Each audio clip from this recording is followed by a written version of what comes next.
ನಮಸ್ತೆ, ಶ್ರೀ ಆರಾಧ್ಯ ಚಾನಲ್ಗೆ ಸ್ವಾಗತ. ಸೊ ಹೇಗಿದ್ದೀರಾ ನೀವೆಲ್ಲರೂ, ಏನು ಮಾಡ್ತಿದ್ದೀರಾ ಅಂತ ಕೆಳಗಡೆ ಕಾಮೆಂಟ್ ಸೆಕ್ಷನಲ್ಲಿ ತಿಳಿಸಿ. ಸೊ ಬ್ಲಾಗ್ ಅದೇ ಸ್ಟಾರ್ಟ್ ಮಾಡಿದ್ದೀನಿ. ಇವತ್ತು ಗುರುವಾರ ಸಂಜೆ 4:15 ಆಗಿದೆ ಟೈಮ್. ಇವತ್ತು ಆನಂದ್ ಮಾರ್ನಿಂಗ್ ಶಿಫ್ಟ್ಗೆ ಆಫೀಸ್ಗೆ ಹೋದ್ರು. ಸೊ ಅವ್ರು ಮಾರ್ನಿಂಗ್ ಶಿಫ್ಟ್ಗೆ ಹೋಗಿರೋದ್ರಿಂದ ಸೊ ಇವತ್ತು ನನಗೆ ಸ್ವಲ್ಪ ಕೆಲಸ ಕಡಿಮೆನೇ ಇತ್ತು. ಅಂದರೆ ಈಗ ಮಾರ್ನಿಂಗ್ ಟಿಫಿನ್ಗೆ ನಾನು ದೋಸೆ ಹೆಸರುಕಾಳು ಪಲ್ಯ ಮಾಡ್ಕೊಂಡಿದ್ದೆ. ಸೊ ನಾನು ಹೆಸರುಕಾಳು ಪಲ್ಯನೇ ಮಧ್ಯಾಹ್ನಕ್ಕೂ ತಿಂದೆ. ಇದೇ ಆನಂದ್ ಇದ್ದಾರೆ ಅಂದ್ಕೊಳ್ಳಿ, ಅವ್ರಿಗೆ ದೋಸೆ ಚಟ್ನಿ ಮಾಡಬೇಕು, ಮಧ್ಯಾಹ್ನಕ್ಕೆ ಮತ್ತೆ ಬೇರೆ ಪಲ್ಯ ಮಾಡಬೇಕು, ಬಾಕ್ಸ್ ಕಟ್ಟಿಸ್ಬೇಕು, ಸೊ ಮಧ್ಯಾಹ್ನಕ್ಕೆ ಚಪಾತಿ ಮಾಡಬೇಕು, ಈ ಥರ ಎಲ್ಲ ಇರ್ತಾ ಇತ್ತು.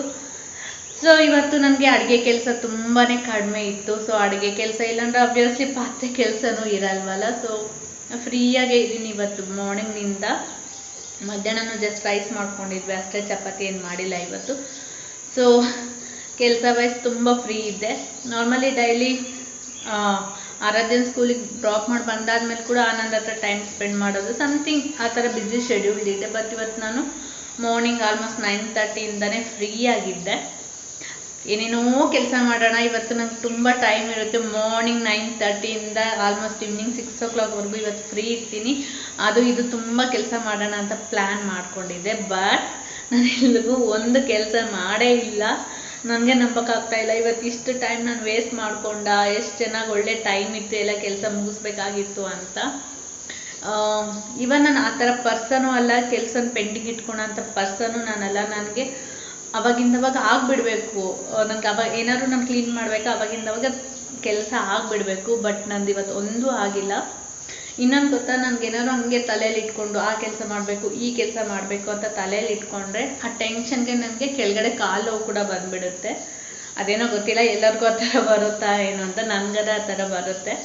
ಏನಾದ್ರು ಕೆಲಸ ಪೆಂಡಿಂಗ್ ಇಟ್ಕೊಂಡು ನಾನು ಮಾಡಿಲ್ಲ ಅಂದರೆ ನನಗೆ ಕಾಲು ನೋವೆಲ್ಲ ಬಂದುಬಿಡುತ್ತೆ. ಲಾಸ್ಟ್ ಇವತ್ತು ಕಾಲು ನೋವು ಬಂತು. ಬಟ್ ಸ್ಟಿಲ್ ನಾನು ಕೆಲಸ ಮಾಡಿಲ್ಲ. ಬಟ್ ಕೆಲಸ ಯಾಕೆ ಮಾಡಿಲ್ಲ ಅಂತಲೂ ರೀಸನ್ ಹೇಳ್ತೀನಿ. ಆ್ಯಕ್ಚುಲಿ ಇನ್ನು ವರಮಹಾಲಕ್ಷ್ಮಿ ಹಬ್ಬ ಬರ್ತಾ ಇದೆ ಅಲ್ಲ, ಸೊ ಮನೆಯೆಲ್ಲ ಡೀಪ್ ಕ್ಲೀನ್ ಮಾಡೋಣ ಅಂದ್ಕೊಂಡೆ. ಡೀಪ್ ಕ್ಲೀನ್ ಅಂದರೆ ತುಂಬ ಡೀಪ್ ಕ್ಲೀನ್ ಆದರೆ ಈ ಸರಿ ಇರಲ್ಲ. ನಾವು ಮನೆ ರೀಸೆಂಟಾಗಿ ಶಿಫ್ಟ್ ಮಾಡಿರೋದು. ಸೊ ನಾನು ಈ ಮನೆಗೆ ಬಂದಾಗ ಎಲ್ಲ ತುಂಬ ಡೀಪ್ ಕ್ಲೀನ್ ಮಾಡಿಕೊಂಡೆ ಎಲ್ಲ ಜೋಡಿಸ್ಕೊಂಡಿರೋದು ನಾನು. ಸೊ ಜಸ್ಟ್ ನಾವು ಶಿಫ್ಟಾಗಿ 1 month ಆಗಿರೋದಲ್ಲ. ಸೊ ಈಗ ಲೈಟಾಗಿ ಕ್ಲೀನ್ ಮಾಡಿಕೊಂಡ್ರೆ ಆಯಿತು. ಲೈಕ್ ಕಿಚನಲ್ಲಿ ಇರೋ ಡಬ್ಬಾಸ್ ಎಲ್ಲ ವಾಶ್ ಮಾಡೋ ಅವಶ್ಯಕತೆ ಇರಲ್ಲ. ಅದು ನಾನು ಲಾಸ್ಟ್ ವೀಕೇ ಮಾಡಿರೋದ್ರಿಂದ ಸೊ ಸುಮ್ಮನೆ ಎಲ್ಲ ಮೇಲೆ ಕ್ಲೀನ್ ಮಾಡೋಣ ಅಂದ್ಕೊತಾ ಇದ್ದೀನಿ. ಸೊ ಫಸ್ಟ್ ಇವತ್ತು ನಾನು ಫ್ರಿಜ್ ಡೀಪ್ ಕ್ಲೀನ್ ಮಾಡೋಣ ಅಂದ್ಕೊಂಡೆ. ಫ್ರಿಜ್ ಡೀಪ್ ಕ್ಲೀನ್ ಮಾಡೋದು ವೀಡಿಯೋ ಶೂಟ್ ಮಾಡೋಣ ಅಂದ್ಕೊಂಡಿದ್ದೆ ನಾನು. ಬಟ್ ನನಗೆ ನಾರ್ಮಲಿ ಆದರೆ ಅವಾಗಿಂದವಾಗೆ ಅಂದ್ಕೊಂಡು ಕ್ಲೀನ್ ಮಾಡ್ತೀನಿ. ಬಟ್ ಇವತ್ತು ನಾನು ಅದನ್ನು ವೀಡಿಯೋ ಮಾಡಬೇಕಾಗಿತ್ತಲ್ಲ. ಸೊ ನನಗೆ ಕ್ಯಾಮ್ರಾ ಪೊಸಿಷನ್ ಎಲ್ಲಿ ಇಟ್ಕೊಳ್ಬೇಕು, ಯಾವ ಥರ ಇಟ್ಕೊಂಡ್ರೆ ವೀಡಿಯೋ ನೀಟಾಗಿ ಬರುತ್ತೆ. ಸ್ವಲ್ಪ ಲೈಟಿಂಗ್ಸ್ ಪ್ರಾಬ್ಲಮ್ ಇದೆ, ಫ್ರಿಜ್ಗೆ ಲೈಟ್ ಬೀಳ್ತಾ ಇಲ್ಲ, ಮೀನ್ಸ್ ವೀಡಿಯೋ ಶೂಟ್ಗೆ ನೀಟಾಗಿ. ಸೊ ಯಾವ ಥರ ಪೊಸಿಷನ್ ಇಟ್ಕೊಳ್ಬೇಕು, ಟ್ರೈಪಾಡ್ನ ಯಾವ ಥರ ಇಟ್ಕೊಳ್ಬೇಕು, ಫ್ರಂಟ್ ಕ್ಯಾಮ್ರಾದಲ್ಲಿ ಶೂಟ್ ಮಾಡಲಾ, ರೇರ್ ಕ್ಯಾಮ್ರಾನ, ಈ ಥರನೇ ಸಮಥಿಂಗ್ ತಲೆಯಲ್ಲೆಲ್ಲ ಡೌಟು. ಮತ್ತು ಸ್ವಲ್ಪ ನಾನು ಪರ್ಸ್ನಾಲಿಟಿ ದಪ್ಪ ಇರೋದ್ರಿಂದ ವೀಡಿಯೋ ಶೂಟ್ ಮಾಡುವಾಗ ನಾನು ಫುಲ್ ಬಾಡಿ ಬರುತ್ತೇನೋ, ಆಸೆಯಾಗಿ ಕಾಣಿಸುತ್ತೇನೋ, ಈ ಥರ ತಲೆಯಲ್ಲಿ ಅದು ಇದು ಡೌಟ್ ಇಟ್ಕೊಂಡು ನಾನು ಇಷ್ಟೊತ್ತಾದ್ರೂ ಇನ್ನೂ ಫ್ರಿಜ್ ಕ್ಲೀನಿಂಗೇ ಸ್ಟಾರ್ಟ್ ಮಾಡಿಲ್ಲ. ಬಟ್ ಗೊತ್ತಿಲ್ಲ ಇವತ್ತು ನಾನು ಮಾಡ್ತೀನೋ ಇಲ್ಲ ಕೆಲಸ ಅಂತಾನು. ಬಟ್ ಅಟ್ ಪ್ರೆಸೆಂಟ್ ಆದರೆ ತಲೆಯಲ್ಲಿ ಟೆನ್ಷನ್ ತೆಗ್ದೆ ನಂಗೆ ಸುಮ್ಮನೆ ಕಾಲು ನೋವು ಬರ್ತಾಯಿತ್ತು. ಸೊ ಗೊತ್ತಿಲ್ಲ ಫ್ರಿಜ್ಜಲ್ಲಿ ಕ್ಲೀನ್ ಮಾಡ್ತೀನೋ ಇಲ್ಲ. ಇನ್ನು ವ್ಲಾಗ್ ಸ್ಟಾರ್ಟ್ ಮಾಡೋಣ ಅಂದ್ಕೊಂಡೆ. ತುಂಬ ಜನಕ್ಕೆ ನನ್ನ ವ್ಲಾಗ್ಸ್ ಇಷ್ಟ ಆಗ್ತಾಯಿದೆ. ನನ್ನ ಸಬ್ಸ್ಕ್ರೈಬರ್ಸಲ್ಲಿ ನಂಗೆ ನಿಜ ತುಂಬ ಖುಷಿ ಕೊಡ್ತಾಯಿದೆ. ಎಲ್ಲರೂ ತುಂಬ ಜನ ಕಾಮೆಂಟ್ ಮಾಡ್ತಾರೆ, ಮೇಡಮ್ ನಿಮ್ಮ ವ್ಲಾಗ್ಸ್ ಇಷ್ಟ ಆಗ್ತಾಯಿದೆ, ಡೈಲಿ ವ್ಲಾಗ್ಸ್ ಮಾಡಿ ಅಂತ. ನಂಗೆ ಆ ಕಾಮೆಂಟ್ ನೋಡಿದಾಗ ಖುಷಿನೂ ಆಗಿರುತ್ತೆ, ಅಷ್ಟೇ ಜೋಶು ಬಂದಿರುತ್ತೆ. ಎಲ್ಲ ನಾನು ಡೈಲಿ ವ್ಲಾಗ್ಸ್ ಇಷ್ಟಪಡ್ತಾ ಇದ್ದಾರೆ ಮಾಡೋಣ ಅಂತ. ಬಟ್ ನಾನು ಒಂದು ಸರ್ಟನ್ ಪಾಯಿಂಟಲ್ಲಿ ಸ್ಟಾಪ್ ಆಗ್ತಾ ಇದ್ದೀನಿ. ಆ ಎಕ್ಸೈಟ್ಮೆಂಟ್ ಅನ್ನೋದಾಗಲಿ, ಆ ಮಾಡೋಣ ಅನ್ನೋದನ್ನು ಸ್ವಲ್ಪ ಸ್ಟಾಪ್ ಮಾಡ್ಕೊಂಡಿದ್ದೀನಿ. Because 2 reasons. ಯೂಟ್ಯೂಬ್ ಅನ್ನೋದು ನನಗೆ ತುಂಬಾ ಇಂಪಾರ್ಟೆಂಟು. ಬಟ್ ನನಗೆ ಫ್ಯಾಮಿಲಿ ಟೈಮ್ ಕೂಡ ತುಂಬ ಇಂಪಾರ್ಟೆಂಟು. ಡೈಲಿ ವ್ಲಾಗ್ಸ್ ಮಾಡಬೇಕಂದ್ರೆ ಇನ್ನು ನಾನು ಎಡಿಟಿಂಗ್ ತುಂಬ ಟೈಮ್ ತಗೊಳುತ್ತೆ. ಸೊ ನಾನು ನಿಮಗೆ ತುಂಬ ಸರಿ ಹೇಳಿದ್ದೆ, ಒಂದು ಕೆಲಸ ಮಾಡೋದು ಫೋನ್ ಇಟ್ಕೊಂಡು ರೆಕಾರ್ಡ್ ಮಾಡ್ಕೊತಿದ್ರೆ ತುಂಬ ಟೈಮ್ ತಗೊಳುತ್ತೆ. ಆಬ್ವಿಯಸ್ಲಿ ಟೈಮೆಲ್ಲ ಹೋಗ್ತಾ ಇದ್ದರೆ ನಾನು ಅಷ್ಟು ನನ್ನ ಫ್ಯಾಮಿಲಿ ಹತ್ರ ಟೈಮ್ ಸ್ಪೆಂಡ್ ಮಾಡೋಕ್ಕಾಗಲ್ಲ ಅಂತಲೇ ನಾನು ಡೈಲಿ ವೀಡಿಯೋ ಬೇಡ, ಆಲ್ಟರ್ನೇಟಿವ್ ಡೇ ಅಂತಲೇ ನಾನು ಅದಕ್ಕಂತಲೇ ಡಿಸೈಡ್ ಆಗಿರೋದು. ಯೂಟ್ಯೂಬ್ ಇಸ್ ನನಗೆ ತುಂಬ ಇಂಪಾರ್ಟೆಂಟು. ಈಗ ಪರ್ಸ್ನಲ್ ಅನ್ನೋದು ಯಾವ ಥರ ಇಂಪಾರ್ಟೆಂಟು, ಒಂದು ನನಗೆ ನಾನೇನು ಮಾಡ್ಕೊಳ್ಬೇಕು ಅನ್ನೋದು ಕೂಡ ನನಗೆ ಯೂಟ್ಯೂಬ್ ಅನ್ನೋದು ಅಷ್ಟೇ ಇಂಪಾರ್ಟೆಂಟು. ಸೊ ನಾನು ಅದಕ್ಕೆ ಎರಡನ್ನೂ ನೀಟಾಗಿ ಬ್ಯಾಲೆನ್ಸ್ ಮಾಡಬೇಕು, ಎರಡು ಬಿಟ್ಕೊಡ್ಬಾರ್ದು. ಈಗ ನಾನು ಡೈಲಿ ವ್ಲಾಗ್ ಸ್ಟಾರ್ಟ್ ಮಾಡಿ ಫ್ಯಾಮ್ಲಿ ಹತ್ರ ಸ್ವಲ್ಪ ಲೆಸ್ ಮಾಡಿದೆ. ಈಗ ನೋಡಿ ವಿಡಿಯೋ ಶೂಟ್ ಮಾಡಬೇಕು, ಆ ಟೈಮಲ್ಲಿ ಯಾರದನ್ನ ಅಷ್ಟು ಈಗ ಅವಳು ಆಟ ಆಡ್ಸೋದಾಗಲಿ ಇಲ್ಲ ಅವನ್ನ ಸೈಡ್ಗೆ ಇಡೋದಾಗಲಿ ಅದೆಲ್ಲ ಬರುತ್ತೆ ಡೈಲಿ ವ್ಲಾಗ್ಸ್ ಮಾಡಬೇಕಂದ್ರೆ. ವ್ಲಾಗ್ಸ್ ಅಂತಲ್ಲ, ಟೈಮ್ ಅನ್ನೋದು ಅದಕ್ಕೆ ಹೋಗುತ್ತೆ. ಅದು ವಿಡಿಯೋ ಎಡಿಟಿಂಗ್ ಮಾಡೋಕ್ಕೆ ಕೂಡ ಏನಿಲ್ಲ ಅಂದರೂ 1.5 hour 2 hours ಆ ಥರ ತಗೊಳುತ್ತೆ. ಸೊ ಅದರಿಂದ ಅಷ್ಟು ನನಗೆ ಟೈಮ್ ಇಲ್ಲ. ಹಂಗಾಗಿ ಓನ್ಲಿ ಯೂಟ್ಯೂಬ್ಗೆ ತುಂಬ ಪ್ರಿಫರೆನ್ಸ್ ಕೊಟ್ಟು ಮಾಡೋರಿಗೆ ಟೈಮ್ ಇರುತ್ತೆ. ಬಟ್ ಈಗಿನ್ನು ನಾನು ಆ ಮೆಂಟಾಲಿಟಿಗೆ ಹೋಗಿಲ್ಲ. ಇನ್ನು ಸ್ವಲ್ಪ ಅಟ್ಲೀಸ್ಟ್ ಒಂದು 6 months ಆದರೆ ಆಗಲಿ, ಏನಾದರೂ ಸ್ವಲ್ಪ ಚಾನಲ್ ಇನ್ನೂ ಸ್ವಲ್ಪ ಗ್ರೋ ಆದರೆ ವ್ಯೂವರ್ಸ್ ಜಾಸ್ತಿ ಇದ್ದರೆ ಬೇಕಿದ್ರೆ ಅವಾಗ ಮಾಡೋಣ. ಈಗ ಅಟ್ ಪ್ರೆಸೆಂಟಲ್ಲಿ ನಾನು ಡೈಲಿ ವ್ಲಾಗ್ಸ್ ಬೇಡ ಅಂದ್ಕೊತಾ ಇದ್ದೀನಿ. ಆ್ಯಂಡ್ ಇನ್ನೊಂದು ಏನಂದರೆ, ನಾನು ನಿಮ್ಗೆ ಡೈಲಿ ವ್ಲಾಗ್ಸ್ ಮಾಡಿದ್ರು ನಿಮಗೆ ಬೋರ್ ಅನಿಸ್ಬೋದೇನು, ಯಾಕಂದರೆ ಅದೇ ಡೈಲಿ ರೊಟೀನ್ ಇರುತ್ತೆ. ನಂದು ಡೈಲಿ ರೊಟೀನ್ ಅನ್ನೋದು ತುಂಬ ಸೇಮು. ಡೈಲಿ ಆ ಟೈಮ್ಗೆ ಆ ವರ್ಕ್ ಆಗಿಬಿಡುತ್ತೆ. ಅದು ನೀವು ಡೈಲಿ ನೋಡಿದ್ರು ನಿಮ್ಗೆ ಬೋರ್ ಹೊಡಿಬೋದು. ಆ್ಯಂಡ್ ಅಡುಗೆಗಳು ಕೂಡ ಅಷ್ಟೇ, ನಾನು ಆಲ್ಮೋಸ್ಟ್ ಎಲ್ಲಕ್ಕೂ ಅಷ್ಟೇ ಅಲ್ಲ, ಒಂದು ವಾರ ಇಲ್ಲ 15 ದಿನ ಆದಮೇಲೆ ಸೇಮ್ ಟಿಫಿನ್ಸ್ ರಿಪೀಟ್ ಆಗುತ್ತೆ, ಸೇಮ್ ಲಂಚ್ ರೆಸಿಪೀಸು ರಿಪೀಟ್ ಆಗುತ್ತೆ. ಸೊ ಅದೆಲ್ಲ ನಮಗೆ ಬೋರ್ ಆಗಿಬಿಡ್ಬೋದು ನಾನು ಡೈಲಿ ವ್ಲಾಗ್ಸ್ ಅಪ್ಲೋಡ್ ಮಾಡಿದರೆ. ಸೊ ನಾನು ಅದಕ್ಕೆ ಡೈಲಿ ವ್ಲಾಗ್ಸ್ ಅಪ್ಲೋಡ್ ಮಾಡ್ತಿಲ್ಲ. ಬಟ್ ನಿಜ ಹೇಳ್ತಾ ಇದ್ದೀನಿ, ನಿಮ್ದು ಆ ಕಾಮೆಂಟ್ಸ್ ನೋಡಿದರೆ ನನಗೆ ಎಷ್ಟು ಖುಷಿ ಆಗುತ್ತೆ ಅಂದರೆ ಅವಾಗೆ ಆ ಜೋಶ್ ಬಂದಿರುತ್ತೆ, ಇಲ್ಲ ಇವತ್ತಿನಿಂದ ಡೈಲಿ ಮಾಡೋಣ ಅಂತ. ಬಟ್ ನಾನು ಬ್ಯಾಲೆನ್ಸ್ ಮಾಡಿಕೊಂಡು ಇಲ್ಲ ಸ್ವಲ್ಪ ದಿನ ಆಗಲಿ, ಸೊ ಫ್ಯಾಮ್ಲಿ ಟೈಮ್ ಅನ್ನೋದು ತುಂಬ ಇಂಪಾರ್ಟೆಂಟ್ ಅಂತಲೇ ನಾನು ಅಟ್ ಪ್ರೆಸೆಂಟ್ ಮಾಡ್ತಾ ಇಲ್ಲ. ನಾನು ಯೂಟ್ಯೂಬ್ ಸ್ಟಾರ್ಟ್ ಮಾಡುವಾಗೂ ಅಷ್ಟೇ, ನಾನು ಖಾಲಿ ಟೈಮಲ್ಲಿ ಇರುವಾಗ ಮಾಡ್ಕೊಳ್ಬೇಕು, ನನಗೆ ನಾನು ಮಾಡ್ಕೊತಾ ಇದ್ದೀನಿ. ಸೊ ಇದರಿಂದ Aradhya time as a mother wise ನಾನು ಅವಳಿಗೆ ಏನೇನು ಮಾಡಬೇಕು ಅದರಲ್ಲಿ ಏನೂ ಕಡಿಮೆ ಮಾಡಬಾರ್ದು. ನಮ್ಮ ಹಸ್ಬೆಂಡ್ ಟೈಮಿಂಗ್ಸು ಅಷ್ಟೇ, ಅದೆಲ್ಲೂ ಡಿಸ್ಟರ್ಬ್ ಆಗಬಾರ್ದು ಅಂದ್ಕೊಂಡೆ ಇನ್ನು ಯೂಟ್ಯೂಬ್ ಸ್ಟಾರ್ಟ್ ಮಾಡಿದ್ದು. ಸೊ ಅಟ್ ಪ್ರೆಸೆಂಟಲ್ಲಿ ನಾನು ಡೈಲಿ ವ್ಲಾಗ್ಸ್ ಆದರೆ ಮಾಡಲ್ಲ. ಒಂದು ವೇಳೆ ಚಾನಲ್ ಚೆನ್ನಾಗಿ ಸೆಟಲ್ ಆಗಿ ಚೆನ್ನಾಗಿ ಮನಿ ಬಂದರೆ ಆವಾಗ ಮನೆ ಕೆಲಸಕ್ಕೆ ಹೆಲ್ಪರ್ನ ಇಟ್ಕೊಂಡು ಆವಾಗ ಡೈಲಿ ವೀಡಿಯೋಸ್ ಮಾಡೋಣ. ಓಕೆ, ಸೊ ಬೇಜಾರಾಗಬೇಡಿ. ಸೊ ಅಷ್ಟೇ. ಬನ್ನಿ, ಈಗ ಚಿಕ್ಕ ಚಿಕ್ಕ ಕೆಲಸ ಇದೆ ನಂದು. ಮಾರ್ನಿಂಗ್ ತುಂಬ ಕೆಲಸ ಇರುತ್ತೆ, ಈಗೆಲ್ಲ ಸ್ವಲ್ಪ ಚಿಕ್ಕ ಚಿಕ್ಕ ಕೆಲಸ ಇರುತ್ತೆ. ಇವತ್ತು ನಾನು ನಿಮಗೆ ಅದನ್ನೇ ಶೇರ್ ಮಾಡ್ತೀನಿ. ಸೊ ನೋಡಿ, ಆರಾಧ್ಯ ಈಗ ಎದ್ದಿದ್ದಾಳೆ, ಮಧ್ಯಾಹ್ನ ಮಲ್ಕೊಂಡು ಈಗ ಎದ್ಲು. ನಾನು ಬಂಗಾರಿ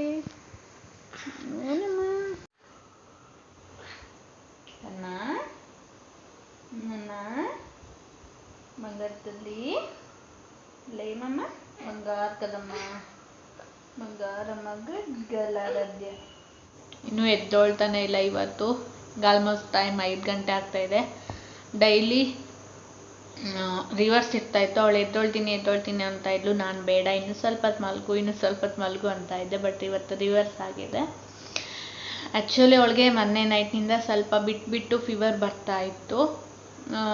ಸೊ ಇವನ್ ನಿನ್ನೆ ಮಧ್ಯಾಹ್ನಕ್ಕೆ ಚೆನ್ನಾಗಿ ಆದ್ಲು. ಸೊ ನಿನ್ನೆ ಮಧ್ಯಾಹ್ನದಿಂದ ರಾತ್ರಿ ಮಾತ್ರ ಸ್ವಲ್ಪ ಬಂದಿತ್ತು. ಸೊ ಅದಾದಮೇಲೆ ಮತ್ತೆ ನೈಟ್ ಎಲ್ಲನೂ ಫೀವರ್ ಇಲ್ಲ. ಇವತ್ತು ಮಾರ್ನಿಂಗು ತುಂಬ ಚೆನ್ನಾಗಿದ್ಲು, ಸ್ಕೂಲಿಗೆ ಹೋಗಿ ಬಂದಳು.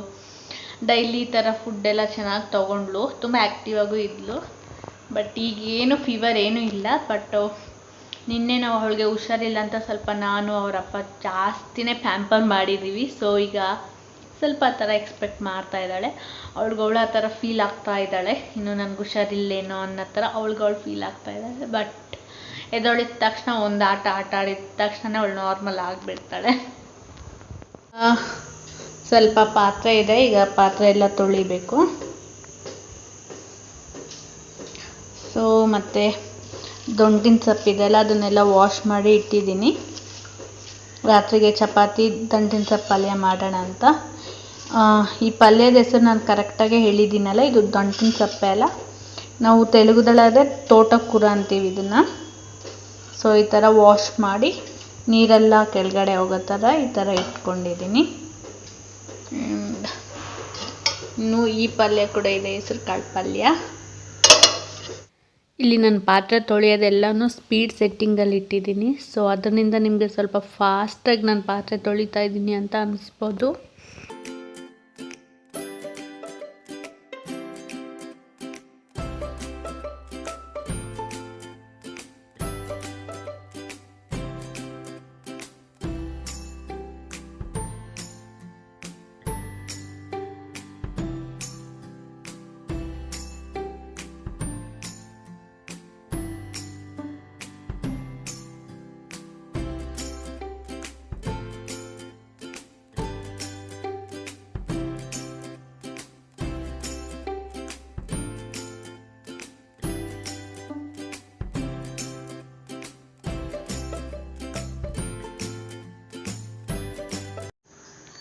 ಇನ್ನೀಗ ಫ್ರಿಜ್ ಕ್ಲೀನ್ ಮಾಡೋಣ ಅನ್ಕೊತಾ ಇದ್ದೀನಿ. ಇನ್ನೂ ಈಗ ಟೈಮ್ ಇದೆ, ಆನಂದ್ ಬರೋಕ್ಕೆ ಇನ್ನೂ 1 ಅವರ್ ಆಗುತ್ತಂತೆ. ಆರಾಧ್ಯನೂ ಇನ್ನೂ ಎದ್ದೊಳ್ತಾ ಇಲ್ಲ.